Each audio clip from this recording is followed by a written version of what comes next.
Dragon Ball Team. In lane 3, we have NTR Dragon Ball Team. Lane 4, BOCI Dragon Ball Team. Lane 5, HSBC. Lane 6, the Chinese 香港熱報龍舟體育會 and in lane 7, Marriott International。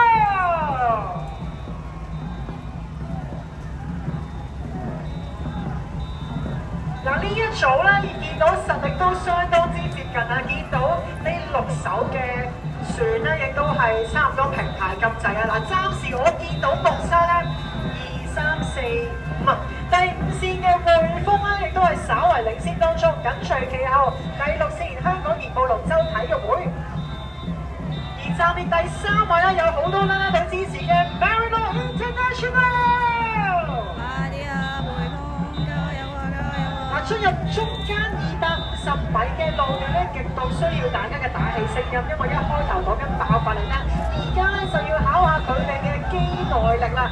領先緊嘅見到有紅色衫嘅匯豐隊，緊隨其後站喺第2位咧喺佢隔離嘅香港熱報龍舟體育會，而第3位咧好近喎，見到應該係第3線、第4線。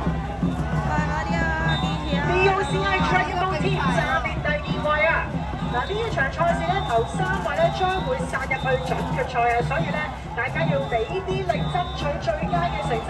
而家領先緊嘅仍然都係匯豐第2名，兩隊爭時間，包括有第4線嘅 BOCI Dragon Ball Team 同埋第6線嘅香港熱報龍舟體育會。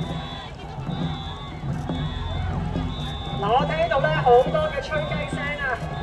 支持住，第2線都上緊嚟啦，有 Swag Cola， 仲有第3線 NTR Dragon Ball Team。好啦，3星嘅光勢咧，代表住頭3名衝線嘅隊，包括有匯豐、BOCI Dragon Ball Team 同埋香港熱報龍舟體育會。好啦，亦都見到 Marriott International。